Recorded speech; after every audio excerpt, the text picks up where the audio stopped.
So we talked about the AV valves that connect each atrium to its ventricle, and the other set of valves that you need to know about is called the semilunar valves. These are so named because they are sort of crescent moon shaped, maybe if you squint, and they are between each ventricle and the arteries. So they are connecting either the left ventricle to, remember the artery that it empties into is the aorta. So that one will be on the left side, the aortic semilunar valve, or you can tell me the left semilunar valve. And the pulmonary semilunar valve, which connects the right ventricle. Remember, the right ventricle, the blood is going out immediately next into the pulmonary artery. So connecting those two. Again, these will, these valves, they snap closed when the blood is attempting to flow back into those ventricles, and it pushes against them and keeps the valve closed. So it keeps blood from flowing back into the ventricles as it's going into the arterial circulation. And I think you'll see as we go through the cardiac cycle that these are obviously critical structures. Is anyone still looking for a team project topic? If you're still looking for one, there's a lot of interesting work on heart valves, I think. Both tissue engineering valves. I don't know if anyone's taking tissue engineering, but that's an interesting topic. And also repair of valves. There's a lot of technology and imaging that's enabling repair of valve defects. Okay, so I think we are now through with the anatomy that we'll talk about today. So now we're going to talk about physiology. We're done with it. So we're going to look now at all the mechanical events that happen in one cardiac cycle of the heart. Okay, and so we will walk through 5 phases, which are shown here. Remember, I'll sometimes use these words, systole and diastole, to refer to contracting or relaxing phases of heart muscle. Okay, so we're going to start here. So you follow the star. Okay, so we're going to start with the brief moment when both the atria and the ventricles are relaxed. So this is the heart at rest, right? At this moment, what is happening? Both atria, so the right atria and the left atria, are filling with blood from the veins. Okay, so the ventricles have just completed a contraction. They contain the absolute minimum amount of blood that they will ever hold during that cardiac cycle, and the ventricles are now relaxed. The ventricular pressure is low, is at its minimum, and the atrial valves, remember the atrial valves connect the atrium and the ventricle. The atrial valves are now open. Okay, so blood is flowing from the atria and filling, and the ventricle walls are expanding to accommodate that volume of blood. Okay, so what happens? So we have pressure is increasing with this filling, right? And when the pressure in the atrium is higher, becomes exceeding the pressure in the ventricle, that right AV valve, which remember is also called the mitral valve or the bicuspid valve, is going to open, right? And so now atrial blood is flowing into the ventricle, increasing its volume. So what happens at this point to the pressure in the ventricle? What do you think happens to the pressure? It increases. Yeah, okay. It increases, but actually not a huge amount. So that's why I wanted to throw that little caveat at you.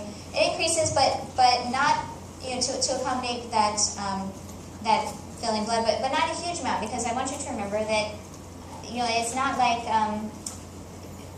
we're talking about a structure that expands, so it's not a static structure. In contrast to, if we were engineering, I don't know what, but if we were talking about engineering with tubes and pipes, where the material wouldn't actually expand too much. So here, the pressure does increase, but only a small bit, because the structure also expands, right? And so So the ventricular pressure goes up slightly. The ventricle begins to fill. Actually, ventricular filling is going to go on now, and is going to go on actually past when the atria will contract, because that last little bit of filling is still going to happen as the atria begins to contract or enter systole. So, okay, so pressure increases, pushing additional blood into the ventricle. At the end of this step, the ventricle is going to have the maximum amount of blood that it will hold during the cardiac cycle. That's called, has a special phrase called the end diastolic volume, EDV. We'll see that on the next slide as well. Or not the next slide, but in a different representation in a minute. So the ventricle is becomes filled with blood.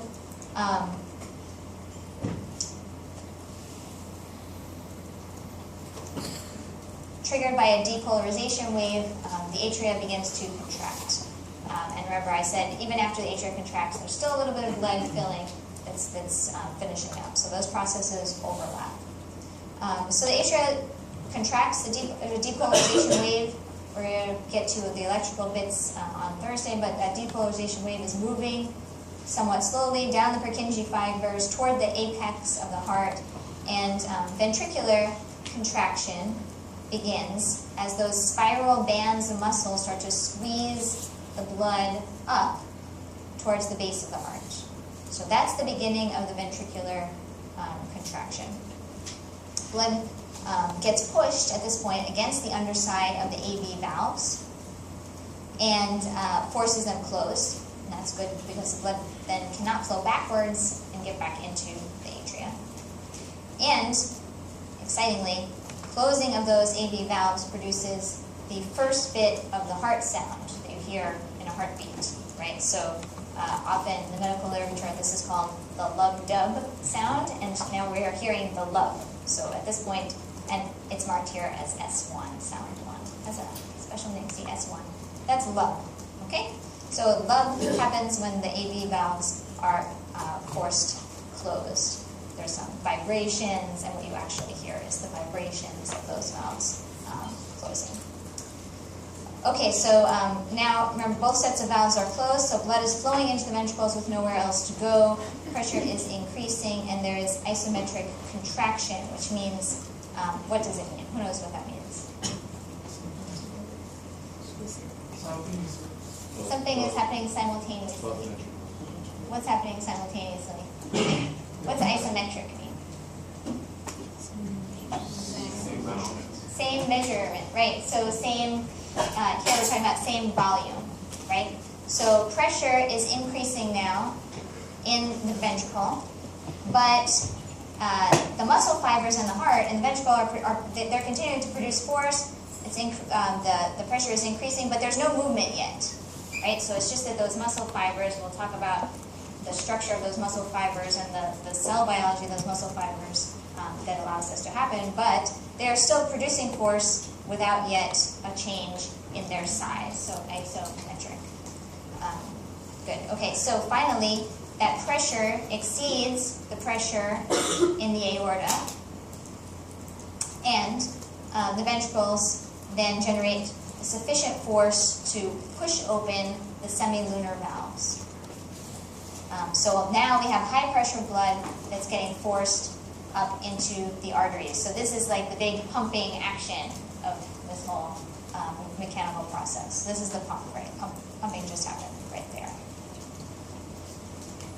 Okay, and by the way, elsewhere in the heart, in the atria, what's happening? Already the atrial muscle fibers are repolarizing. The atrial pressure has fallen lower than the pressure of the veins. So blood is already flowing in elsewhere, already flowing in, beginning to fill the atria up again, right? So just to know that even though we're tracing one cardiac cycle, the beginning of the next one, the processes that set up the next pump are already in place. So of course, that blood is already flowing in again, filling up the atria, has nowhere to go because remember those those AV valves are closed, right? At this point, those are closed, so there's filling in the upper heart, isolated from these events that we just described, pumping, happening in the lower heart.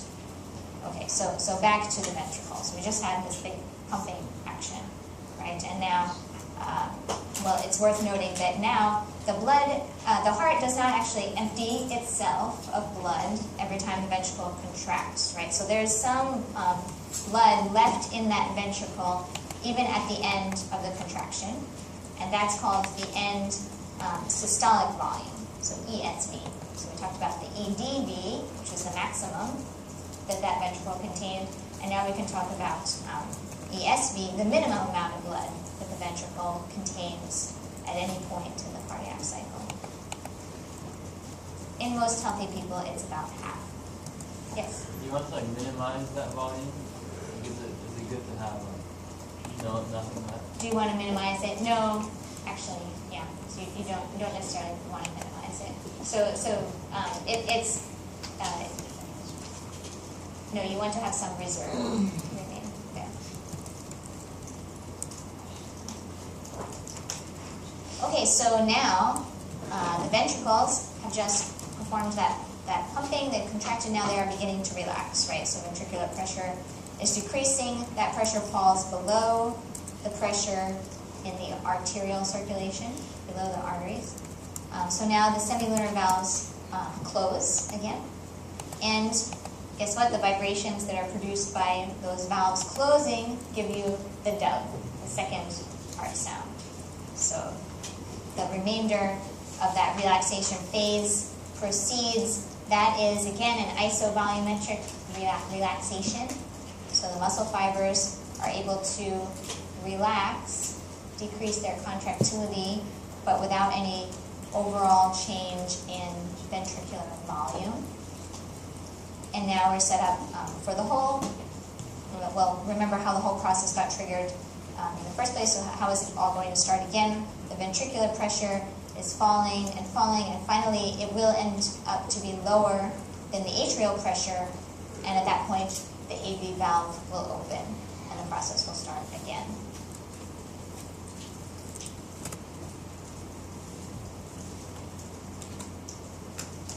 Okay, everyone sounds like they're typing and writing, so I'm going to give you a second to catch up.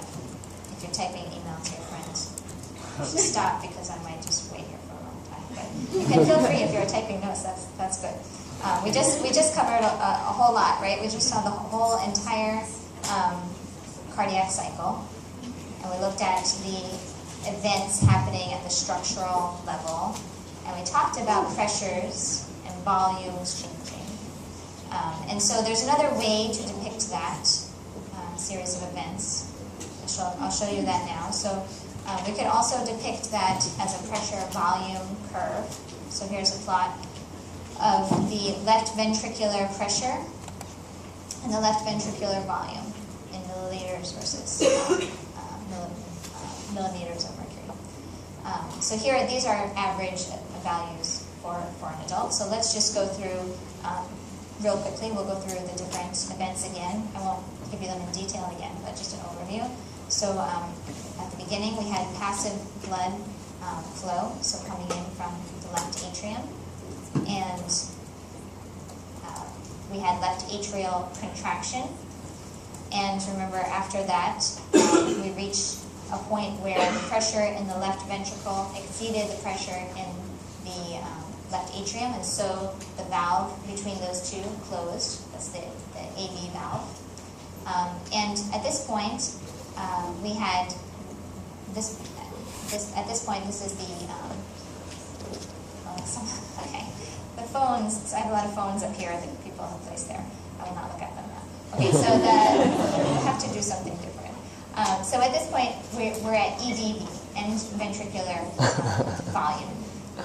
And so we're at the maximum volume of blood that the ventricle will ever hold throughout the cycle. So this is a real value. It's about 135 milliliters for an adult male. Okay, so we keep on going. There's isometric or isovolumetric contraction. Those two terms are both used in your book.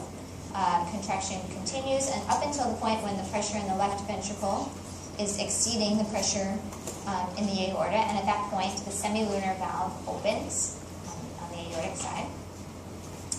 And now we have the pumping action. So blood is flowing out from the left ventricle, pumped out into the aorta, and at the end of that pumping, we reach the end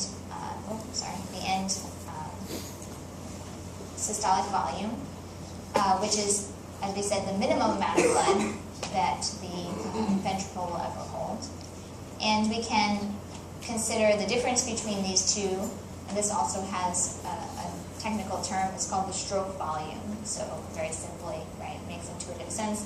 The amount of blood that was pumped is the difference between those two.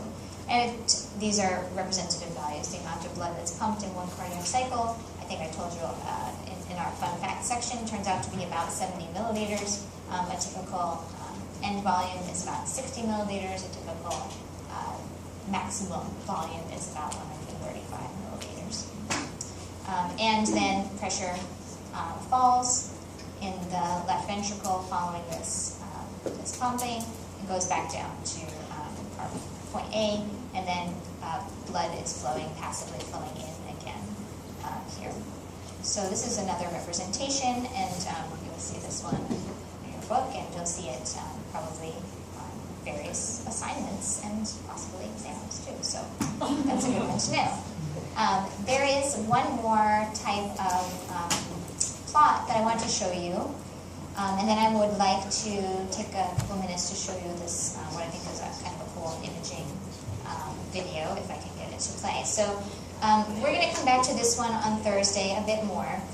This is the Wiggers diagram, and this was a representation that American physiologist Carl Wiggers, so he lived in the 1880s to the 1960s, and he actually uncovered a lot of heart and cardiovascular physiology. He studied defects of the heart. He studied the effects of shock, how that affects your cardiovascular system. And he along with his colleagues were at Case Western, what became Case Western Medical School, were some of the first to really advance some techniques of resuscitation techniques. This representation became a standard teaching tool to summarize a lot of information about what's going on in the heart and the cardiovascular system. So here you see the pressure changes in the ventricle as well as the atrium. You see summarized over time, and this gives you, I didn't mention the time scale that we're talking about, hundreds of milliseconds here.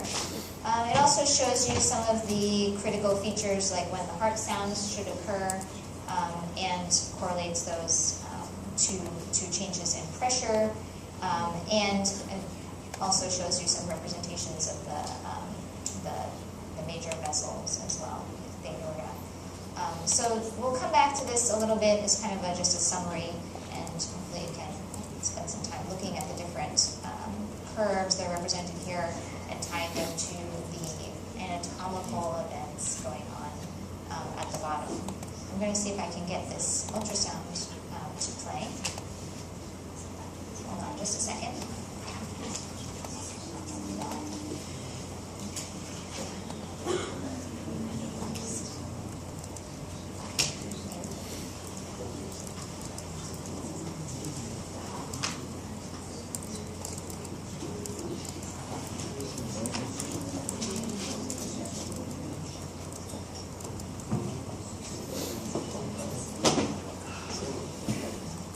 So I was so impressed by the advances in particular surgery to fix heart defects, fix septal defects.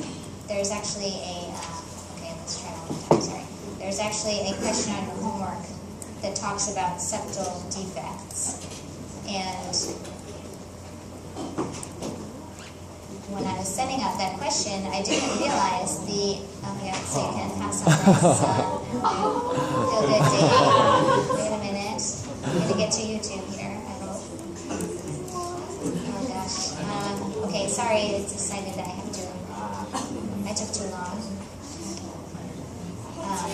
But your homework question, no, I don't relaunch it.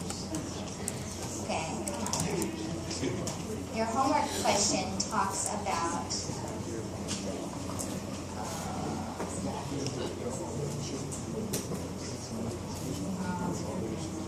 should I paste it? Sorry, it's tricky to manage it.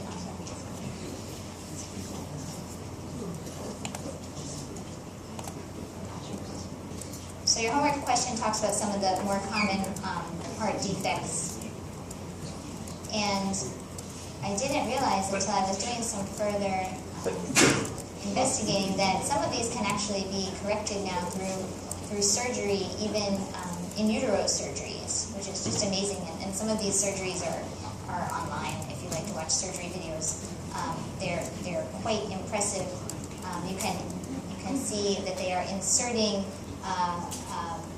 balloon type structures into the heart, even in utero, so in a fetus of some weeks, like 24 plus, say, weeks, to correct some of those common defects, which was really impressive. You can also probably find those for adults as well, but those microsurgical processes were just really amazing. I haven't had trouble with this in previous classes, but it looks like I'm having trouble today. Let's see. Just looking.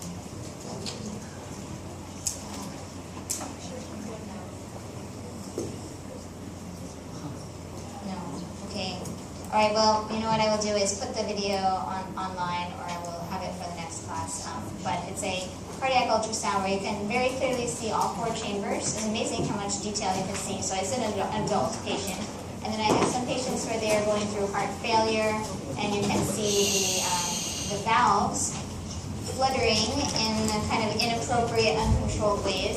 And the other aspect that if I put them online, I want you to look for, around the outside, you will see the pericardium changes. So remember the pericardium, the fluid around the outside? Well, when you have excess fluid, this is a sign of congestive heart failure, among other conditions. And you can even see the heart start to wobble around in that fluid. It becomes very unstable because there's some edema there surrounding the heart. So those will be features to look for. Sorry, it doesn't seem to want to find the internet in this room. But we'll try again in the next lecture. Any questions? There's one in the middle. On the Wiggers diagram, what is A, B, and C? A, B, C, and D? What do they correspond to? Yeah, so they actually correspond to the joint points from this one. Okay, that's what I wanted. And the lettering and labeling.